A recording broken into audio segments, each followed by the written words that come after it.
मेरा सिर थोड़ा भारी सा लग रहा है, थोड़ा आराम कर लेती हूँ, कहा सुषमा बिस्तर पर लेट गई।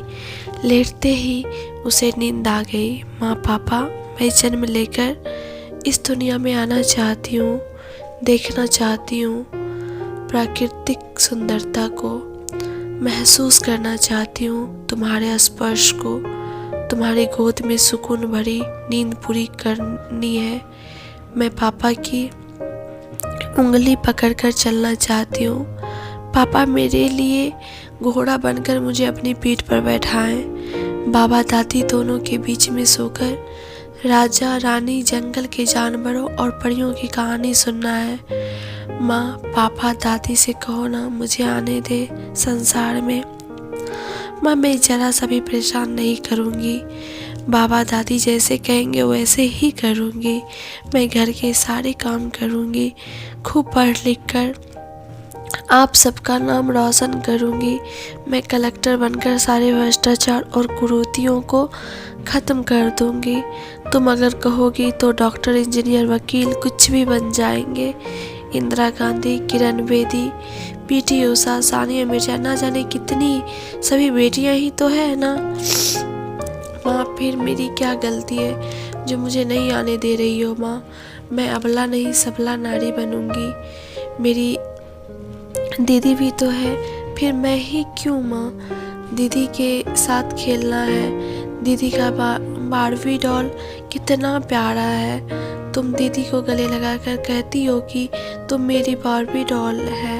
मैं भी वो बारबी डॉल ही जैसी हूँ ना। माँ मुझे बाहर आने दो, मैं बहुत कष्ट में हूँ, मुझे जन्म लेने दो माँ।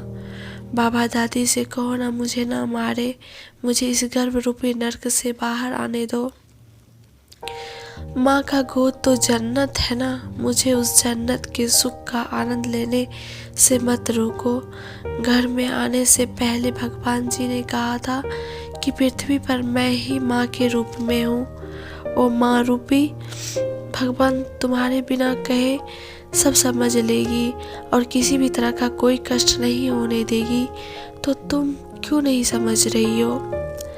माँ मुझे जन्म लेने दो, माँ मुझे बचा लो माँ। मेरा बच्चा और नींद से डरकर जाग जाती है, अपना पेट पकड़कर कहती है लाडो तू जरूर आएगी, तुझे आने से कोई नहीं रोक सकता। मैं हूँ ना तेरी माँ, तुझे कुछ नहीं होगा।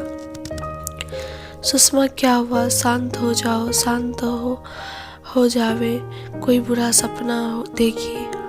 हाँ आप माँ जी से कह दीजिए हम एबॉर्शन नहीं कराएंगे, हम ये पाप नहीं कर सकते, हम अपनी बेटी को जन्म देंगे, हम ये पाप हरगिज नहीं करेंगे।